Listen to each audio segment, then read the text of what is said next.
outside the Blaze, I don't think I've done any like talks on this. The reason being, really, because it's not anything that I can offer that I didn't already offer before in previous conversations, be it with talking about the George Floyd situation or previous other things. There's not much that I can add, certainly, to it. But I do want to talk about one specific thing. And for better or for worse, Van Jones, who you know maybe speaks a lot with CNN, he talks about this sort of idea, and he has such a moronic take. And I'm going to more so explain how stupid his take is, why it's dumb, but more importantly to the audience, why exactly this is a position that they take. They tend to take, specifically dealing with the authoritarian social justice left. Okay. Now, this whole Nichols killing with the cops out of, my second kind of hometown in Memphis, and all of that went down, that it was a very jacked up story, and you saw the people that were involved, and all of the cops were black, and, people couldn't take their angles. But wait a minute, they absolutely could take their angles. Now, before I start giving my position, because let me update my resume and refresh everybody kind of where I'm at on this. Maybe people don't know certainly where I'm at. I'm going to get to that. But let's first explain kind of what this silly nonsense that Van Jones is kind of talking about. He had this op-ed in CNN, and these are some of the things that he said. How do we explain Nichols' horrific killing, allegedly at the hands of police who looked like him, referring to the fact that he's black?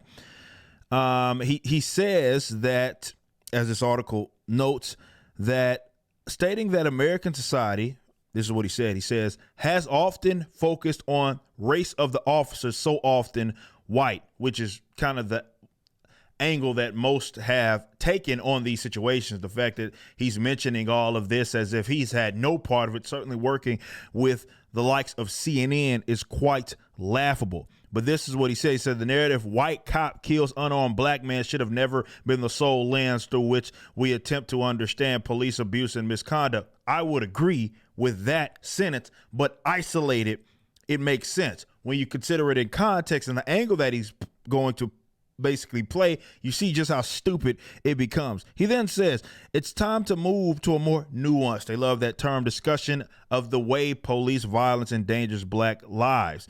He says that society's message that black people are inferior, society, right, unworthy and dangerous, is pervasive. Over many decades, he said numerous experiments have shown that these ideas can infiltrate black minds as well as white. Self-hatred is a real thing. He says, for example, a black store owner might regard customers as the same race with suspicion while treating his white patrons with difference. Basically, he's telling you to completely ignore demographics. And I would say that no matter what color you are, black, that is certainly stupid to do. What he is trying to make, or the case that he is trying to make, is basically somehow this still is this grand scheme that he is given by, let's say, white folk or society. And they've infiltrated these minds of the black people so they can't think for themselves. So even when they act and inflict danger upon themselves, it's not often, let's say, just their fault. It's the fault of these sort of guys that are puppet masters, sort of pulling the strings. He even references freaking in that Ice Cube of all people talking about where that lyric, and when he says showing out for the white cop, talking about black, basically suggesting, and this is the more insulting thing, and how a lot of black leftists in general view black people, in which they can't be responsible to themselves. They can't be accountable to themselves, even when they inflict damage, pain, acts of aggression upon other black people, right? So instead of looking at it through the lens of that sort of reality, they don't. But this is where I want to kind of change gears here on my position. I've seen a lot of different, I think it's funny, old lyrics, backwards lyrics, my band, being shared around, particularly the lyrics in like either statism or self-ownership, particularly the lyric where what do I say? I say something along the lines of for example, when a cop's shooting a black man, you focus on the racism, ignoring all the statism. Holding signs riding is not about to save him because you must have forgot that that's the power that you gave them. And what I'm talking about is the dangers of statism. Often when you're dealing with concepts like police brutality or misconduct, as they like to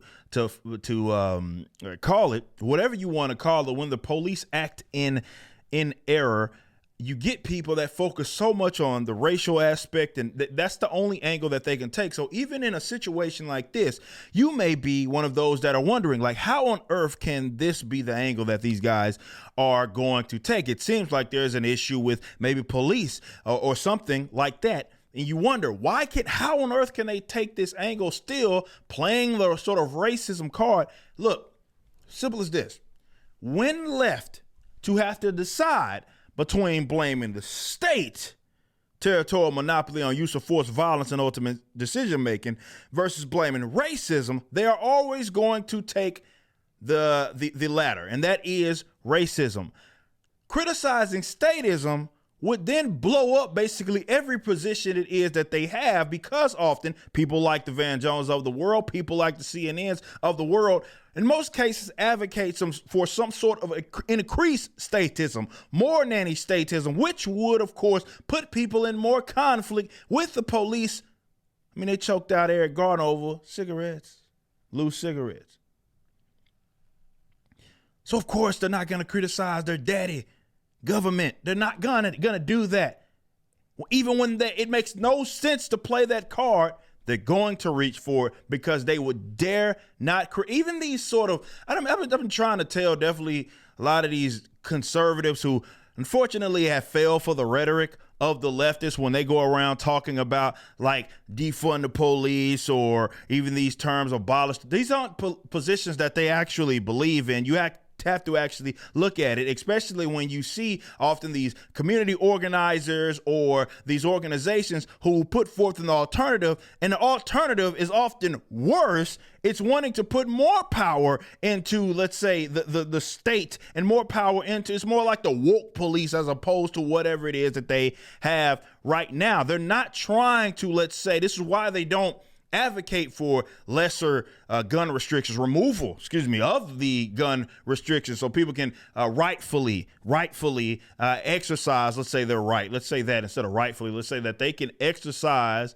their God-given right to be able to protect themselves, because that's where the private property rights start, with oneself, right?